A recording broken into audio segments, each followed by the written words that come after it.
Amém, queridos? Amém. A graça e a paz do nosso Senhor e Salvador Jesus Cristo para os irmãos. Amém. É sempre um prazer estar aqui outra vez, vendo essa família. Eu me sinto parte, apesar de ser uma irmã bem faltosa.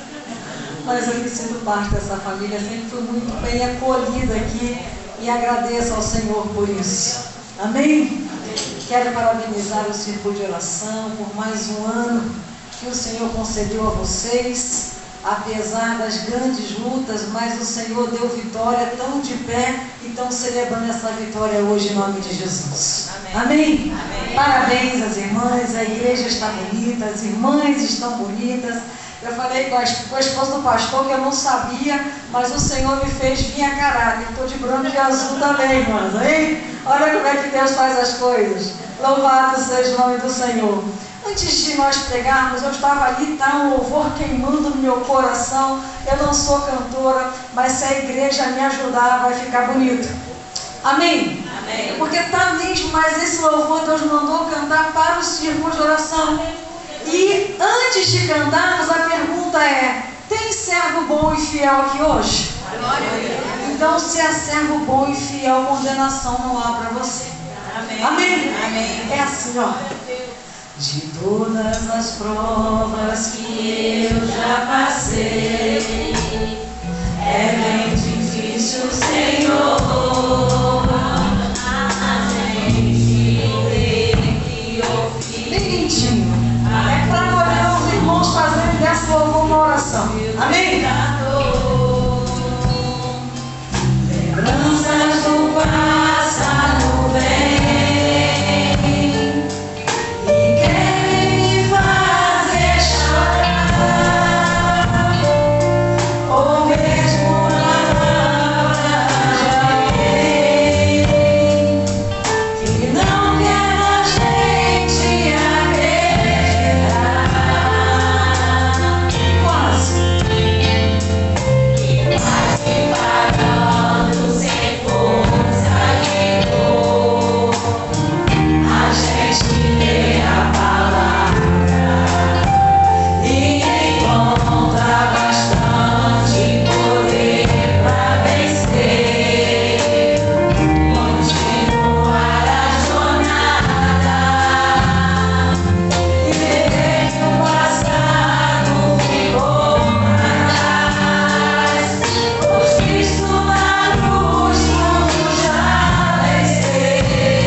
Podemos louvar esse Deus que tem nos mantido de pé e nos sustentado para a glória dele.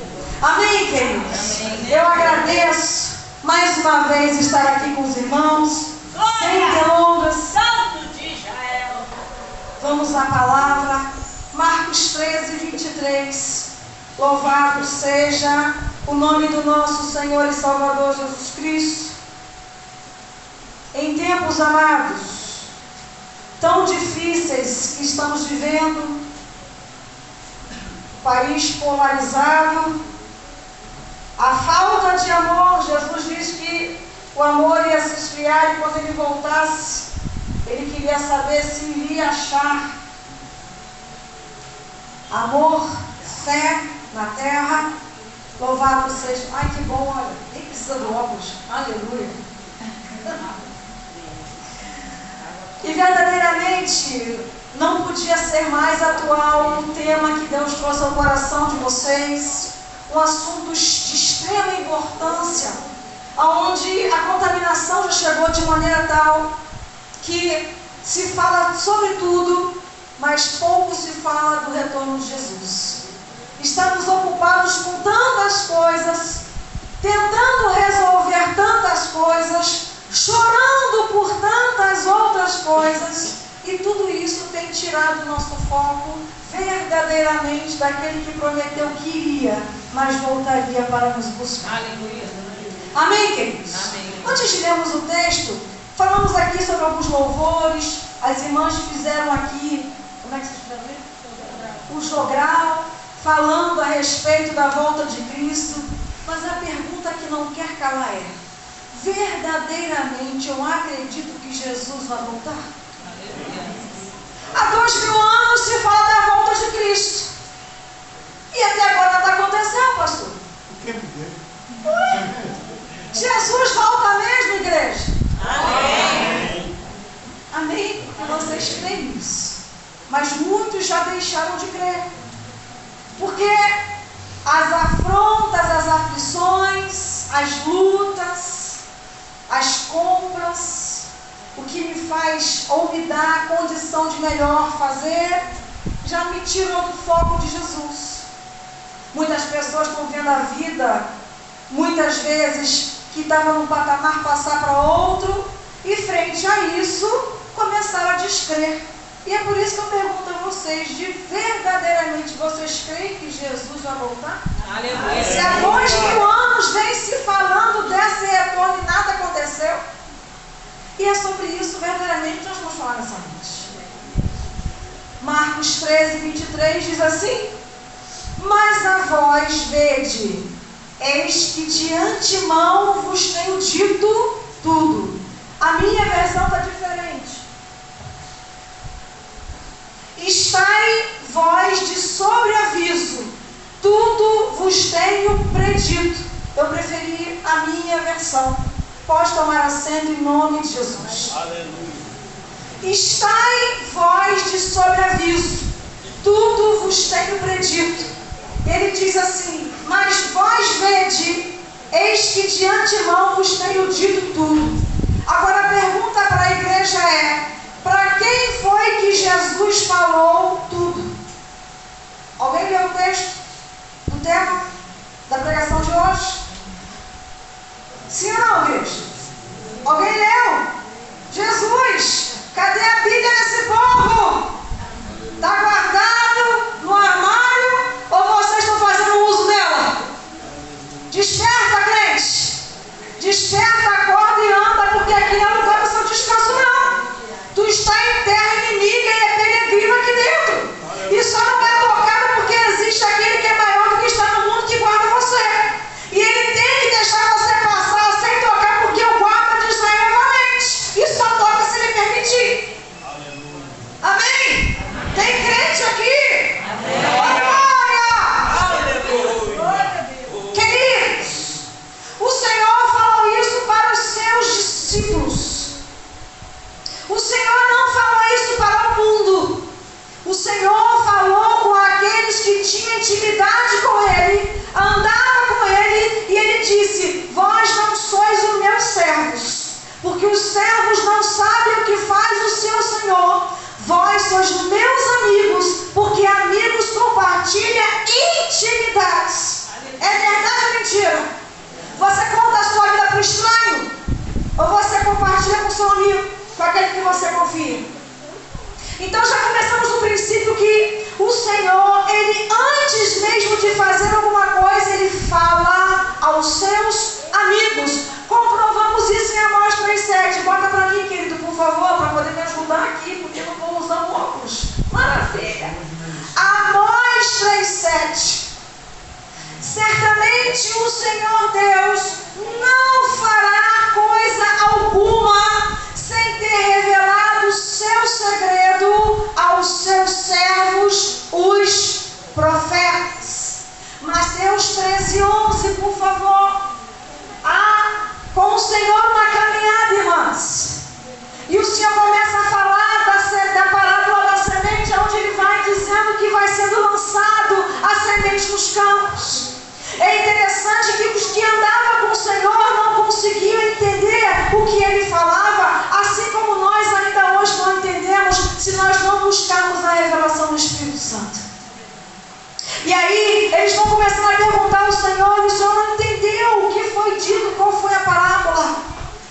entenderam, o Senhor diz, responde a ele. Ele respondendo disse-lhes, porque a vós é dado conhecer os mistérios do reino dos céus, mas a eles não lhes dado. Louvado seja o nome do Senhor. Então, para quem é que o Senhor está falando? Então tem que ter primeiramente esse entendimento. Ele primeiro está falando para a igreja. Louvado seja o nome do Senhor. E para melhorar o entendimento, ele vai falar em Marcos 13, no 32, louvado seja Deus em diante, que ele diz que vai vir, mas o dia e a hora não foi revelado. Tanto que ele diz que ele não sabe, os anjos não sabem, mas só quem sabe é o Pai. Mas ele dá uma ordem: vigia e ora. Além de vigiar e orar, ele fala: olhai por vós, para que vocês não entrem em tentação. É interessante, queridos, que ele quando manda vigiar e orar, olha que interessante. Nós só temos o alerta ligado quando, gente? Quando está tudo bem ou quando tem algum problema? Só ligamos o alerta quando tem algum problema. Mas se vai tudo bem, o meu alerta está ligado? Não. Mas a palavra do Senhor diz que temos que vigiar e orar. E uma das necessidades da vigilância é porque 1 Pedro 5,8 diz: vigiai, porque o vosso adversário anda em derredor tentando tragar quem? Possa. Se eu sei que estou em terra inimiga, a Bíblia diz que o mundo jaz em quem? Em Deus ou no maligno? Então a terra pertence a quem? Ao maligno. Eu estou sendo herética. Louvado seja Deus. Se a terra pertence ao maligno e você está nela e serve a um Deus que é soberano, então você não está na sua pátria. Você está em terra estrangeira, peregrinando nessa terra. E aí o Senhor diz lá em Lucas para a viúva, louvado seja Deus, Lucas 18, pastor, a viúva que vai lá pedir ao juiz que faça justiça com a causa dela. E a palavra do Senhor diz que ela tem que orar incessantemente. E o juiz, vendo que ela estava perturbando, incomodando, ele faz justiça. Por quê? Porque aquela mulher insistentemente ia até ele buscando o quê? Para que ele desse uma resolução para o seu problema e para a sua causa.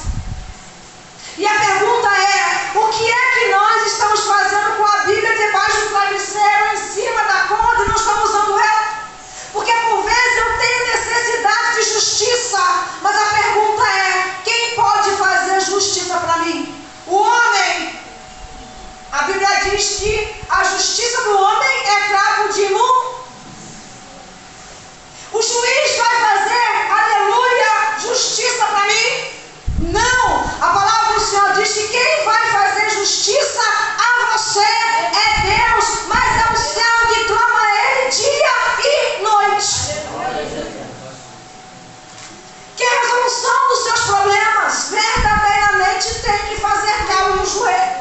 Tem que verdadeiramente importunar ao Senhor, porque para Deus não é problema ser importunado. Para Deus é um benefício, para Ele é maneira de se agradar. Quando o servo busca, clama, roga, Ele tem prazer em responder. Mas é necessário que eu e você entendamos que Ele é quem pode fazer. E muitas vezes nós colocamos, sabe o quê? A nossa confiança no braço de carne, que perece e que vai muitas vezes trazer para nós algum tipo de decepção, desilusão. E isso faz com que muitas vezes desacreditemos no Senhor. E não foi Deus quem nos decepcionou, foi o homem. Porque a nossa confiança foi colocada em condição pela qual não deveria. Nós botamos o tripé, nós fizemos o alicerce na areia e não fizemos o alicerce na pedra. Então quando veio o primeiro vento e a primeira onda,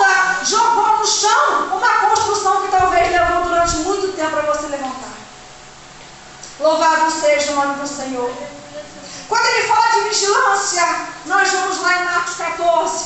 Nós vamos ver que Jesus, quando estava em aflição, porque estava para chegar o tempo pelo qual ele iria ser crucificado, antes de qualquer coisa, ele não ficou procurando A, procurando B, procurando C, tratando de falar do problema que ele iria viver. Ele sabia que o socorro dele viria do alto. Salmo 121, eleva os meus olhos para o alto, de onde me virá o socorro? Davi já ensinou isso para a gente. O meu socorro vem do Senhor, que fez os céus e a terra. Jesus, quando sabia do que estava por vir, ele não foi choramingar, gente. Ele não foi chorar, porque ele sabia que choramingar e chorar não ia resolver problema. Ele sabia que a vontade de Deus é soberana, e uma vez pela qual Deus determina, não adianta, a menos que Deus revogue, mas normalmente Deus não revoga a causa. Ele dá outra maneira de resolver ela, mas revogar a causa Deus não revoga. E aí, o que Jesus faz? Ele vai justamente mostrar para nós a importância de termos pessoas que conosco lutam em oração. Mas é interessante que é a que você mais precisa. As pessoas que dizem que vão te ajudar são elas que vão dormir e vai deixar você na prova sozinho. Vamos lá em Marcos 14? Marcos 14, louvado seja o nome do Senhor. Verso 36. Jesus no Getsêmani. Então foram a um lugar chamado Getsêmani. Ali chegados, disse Jesus a seus discípulos: assentai-vos aqui enquanto eu vou orar. E levando consigo a Pedro, Tiago e João, começou a sentir-se tomado de grande pavor e angústia. E lhes disse: a minha alma está profundamente triste até a morte. Ficai aqui e vigiai. Foi difícil o que Jesus pediu para eles. Jesus contou o problema para eles. Colocou para eles como ele estava se sentindo. Compartilhou o momento de fragilidade humana pela qual ele estava sofrendo e passando. Aí vamos lá para o 37. Voltando, achou-os dormindo e disse a Pedro: Simão, tu dormes? Não pudeste vigiar nem uma hora? Gente, uma hora. Vigiai e orai, para que não entreis em tentação. O espírito, na verdade, está pronto, mas a carne é. Retirando-se de novo, orou, repetindo as mesmas palavras. Voltando, achou-os outra vez dormindo, porque os seus olhos estavam pesados e não sabiam o que lhes responder. Amados, no grande dia que Jesus voltar, tem muito crente se alegrando com o retorno de Jesus. Mas muitos não estão entendendo que esse retorno trará julgamento. Muitos não estão entendendo que vamos ter que dar conta das responsabilidades e da obra que o Senhor entregou nas nossas mãos. Muitos não estão entendendo que naquele grande dia não vai haver meio pelo qual você vai se justificar. Porque não vai ter justificativo. Tanto começamos dizendo que, olhem, porque eu estou falando com vocês. Não tenho deixado vocês sem informação, eu tenho revelado a vocês o que está por vir. Eu tenho falado com vocês o que vai acontecer. E estou mostrando a vocês a maneira pela qual vocês devem proceder. Vigiando e orando. Para quê? Para que não caia em tentação, porque o espírito é pronto e a carne é fraca. Aí em Lucas 21, veja quando o crente não obedece. Louvado seja o nome do Senhor. E por não obedecer, olha o que pode acontecer. Como a carne é fraca e ela gosta de pecar, uma vez que você não se fortalece em Deus, quem vai tomar a frente para poder fazer as coisas que não deveria fazer? Os seus desejos carnais. Lucas 21, 34. Acautelai-vos por vós mesmos, para que nunca vos suceda que o vosso coração fique sobrecarregado com as concupiscências da orgia, da embriaguez e das preocupações deste mundo, e para que aquele dia não venha sobre vós repentinamente como um laço. 36. Vigiai, pois, a todo tempo, orando, para que possais escapar de todas essas coisas que têm de suceder e estar em pé na presença do Filho do Homem. Amados, estamos com um país polarizado e já tem muita gente amedrontada tomando atitudes precipitadas porque não estão colocando o seu joelho no chão, orando e confiando no Senhor.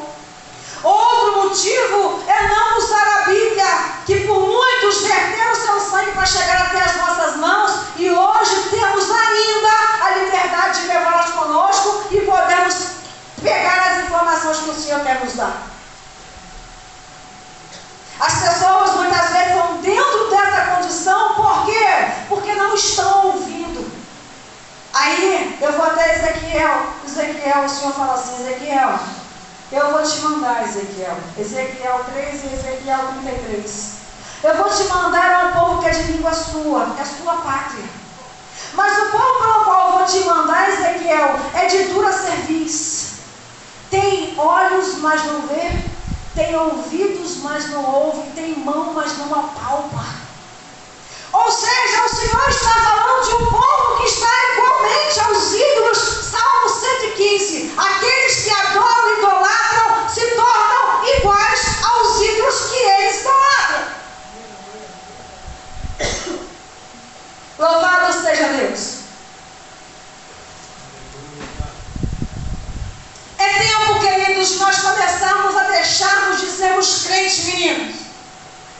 É tempo de começarmos a olhar as Escrituras e entender o que o Espírito está falando à igreja. Porque o Senhor, Ele fala nesse texto, e os teólogos chamam esse texto de escatologia de Cristo ou Sermão do Monte das Oliveiras. Jesus já vem mostrando os sinais, dizendo que seria o princípio das dores. Coisas que iriam acontecer, mas que era para nós estarmos alerta. E aí eu pergunto para a igreja: estamos vendo o mundo um paraíso? Já estamos vendo pai contra mãe, e filho contra mãe e pai? Sim ou não? Já estamos vendo o amor se esfriando? Já estamos vendo falsos profetas? Já estamos vendo que começa a falar que Jesus está aqui ou está ali? Sim. Já estamos ouvindo sobre guerra? Já estamos vendo a peste? Isso é princípio de dor. E ele falou que são o quê? Sinais. Se são sinais, ele manda você fazer o quê? Vigiar? Eu pergunto: estamos em terra estrangeira, peregrino, com todos os sinais acontecendo, e o que é que eu estou fazendo, pastor? Estou no sono da indolência, achando que alguém vai fazer para mim aquilo que eu mesmo tenho que fazer. Queridos, eu não posso tomar remédio por você. Eu posso cuidar de você, mas tomar remédio por você eu não posso. Tem coisas que só você pode fazer por você mesmo. Não adianta esperar que alguém faça por você aquilo que é a sua parte que tem que ser feita. Louvado seja o nome do Senhor. E aí Jesus na parábola vai dizer: olha, vai ser dessa forma. O dono da casa vai viajar, mas ele viajando, ele não vai deixar a casa sozinha. Diferentemente de quando fala-se de que uma casa limpa, quando não há vigilância, o demônio que saiu volta trazendo mais quanto? Com Jesus é diferente, porque ele é o guarda de Israel. A casa não fica vazia porque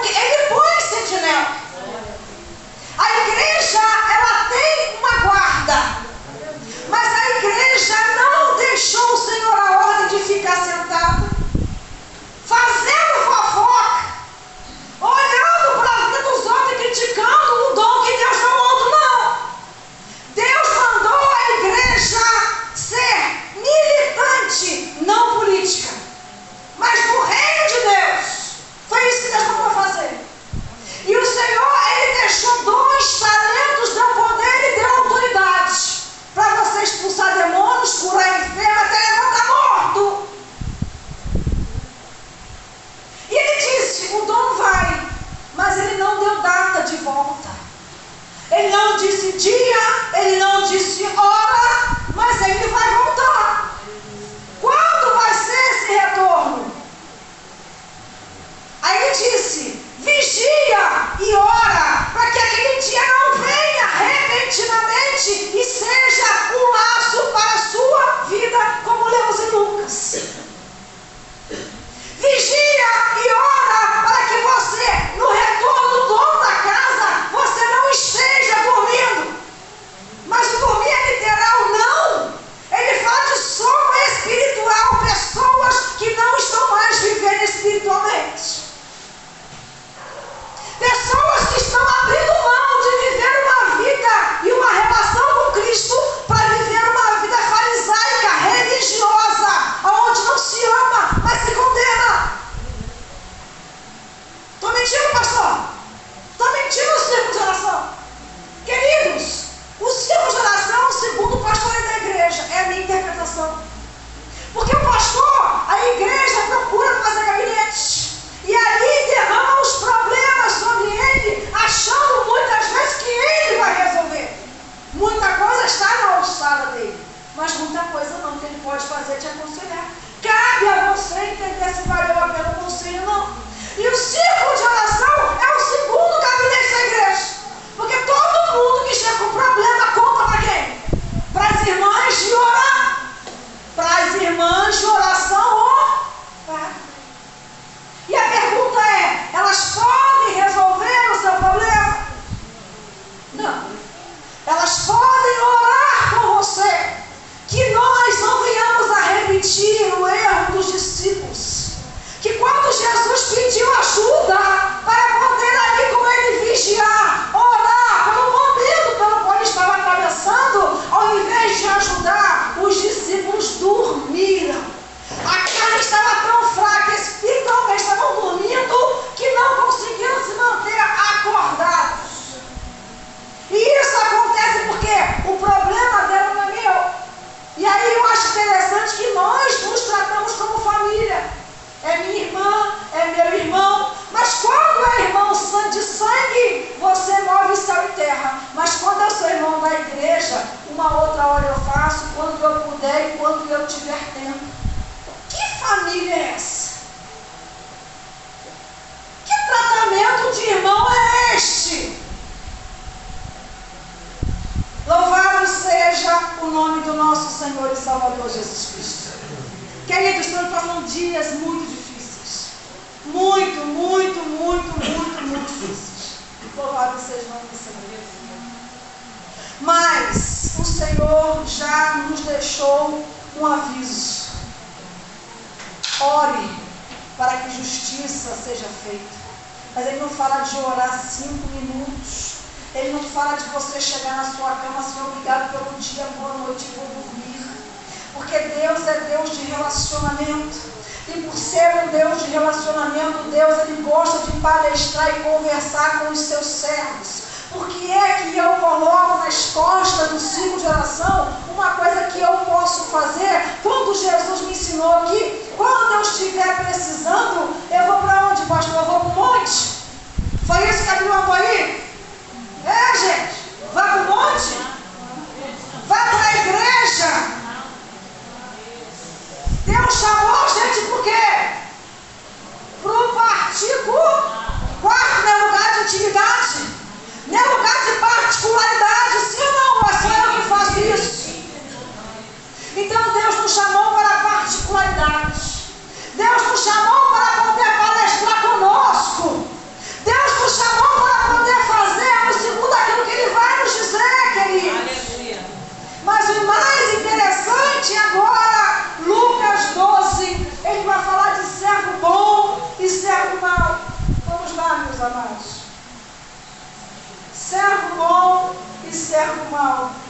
Louvado seja o nome do Senhor.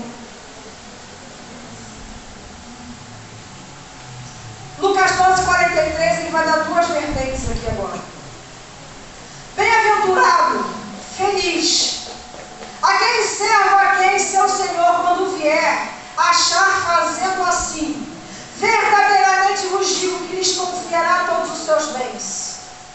Mas se aquele servo disser consigo mesmo: meu Senhor tarda em vir, e passar a espancar os criados e as criadas, a comer e beber e embriagar-se, virá o Senhor daquele servo em dia que não espera e em hora que não sabe, e castigá-lo-á, lançando-lhe a sorte com os infiéis. Aquele servo, porém, que conheceu a vontade de seu Senhor e não se aprontou, nem fez segundo a sua vontade, será punido com muitos açoites. Aleluia. Servo bom vai ter sob sua responsabilidade a governança dos bens do seu Senhor. Servo mau sabe que deve fazer e não faz, será punido com açoites. Aí vamos para as 10 virgens, que isso aqui é muito apropriado. Deus fala de intimidade, de preparo, de vigilância e de oração.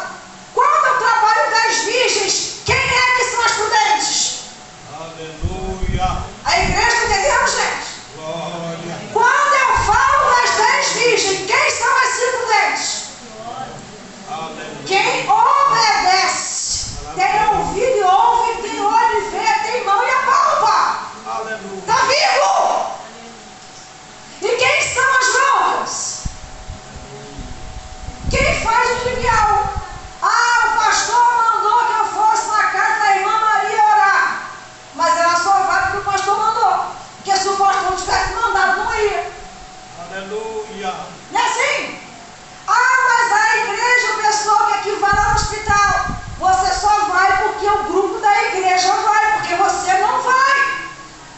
Ah, eu só oro quando estou na igreja. Eu só leio a Bíblia quando é falado no versículo do púlpito. Virgem que está com óleo, mas o óleo que vai o quê? Acabar e não vai durar. Para esperar quem? O seu Senhor. Porque para esperar o Senhor tem que estar vigilando, vigiando e orando. Se você não vigia e não ora, como é que você vai ter azeite para esperar esse Deus? E aí, no meio do caminho, sabe uma coisa? Eu vou lá comprar um azeite. Não haverá nascer. A palavra do Senhor diz que o dia dele virá como um ladrão. Mateus 21 vai falar sobre isso. Ele fala: se o dono da casa soubesse o dia que o ladrão viria, ele não trancaria a porta, ele ficaria vigilante para que o ladrão não arrombasse. Mas como ninguém sabe o dia e a hora que o ladrão vem, o que as pessoas fazem? Trancam as portas, botam algum tipo de segurança. Porque se soubesse que viria, ficaria igual Neemias, trepado no muro, com uma mão armada e a outra trabalhando. Mas hoje o crente está muito preguiçoso. Alguém faz por mim, alguém vai por mim, eu dou o dinheiro, mas se mexer que é bom nada. Aleluia. Paga para não ter problema. Contaminação de mundo. Deus não te chamou para isso. Deus quer do servo dele um posicionamento. E é tempo disso. Não dá mais para viver essa vida pela qual nós entendemos que Deus quer para nós, porque não é. E louvo a Deus por esse culto mais uma vez. Por ter liberdade de pregar a palavra. Porque tem muito lugar que não quer mais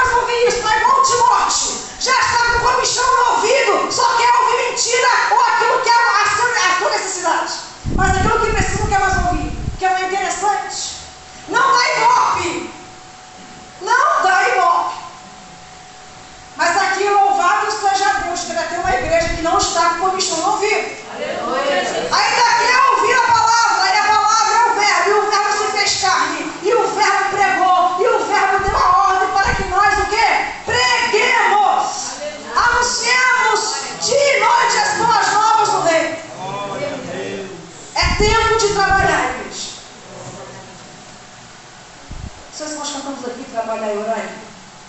Trabalhai e orai na seara e na vinha do Senhor. Meu desejo é orar, ocupado quero estar, se na vinha do Senhor. Eu quero trabalhar para meu Senhor. Eu quero uma palavra com amor. Quero eu cantar e orar, ocupado quero estar, se na vinha do Senhor. Vocês estão entendendo o que vocês estão cantando? Porque nesse verso de Marcos, ele diz que o Senhor foi viajar, mas ele não deixou o servo em casa deitado vendo televisão. Ele deu atribuições e responsabilidades pelas quais ele vai requerer. Qual foi o que você fez com o talento que ele te entregou? Você multiplicou ou você enterrou? Deus dá livre-arbítrio. Você pode trabalhar, você pode multiplicar, mas você pode ser indolente e enterrar. E a Bíblia diz que para os que enterram, não vai ser glória, não vai ser céu, não vai ser banquete, vai ser ranger de dentes. Mas quem trabalha e multiplica, louvado seja Deus, há de cear nas bordas do poder. Eu vou encerrar com Apocalipse 3:11. Louvado seja Deus, que diz assim, já até passei da hora, Jesus, desculpa aí, irmãs. Apocalipse 3:11. Louvado seja o nome do Senhor.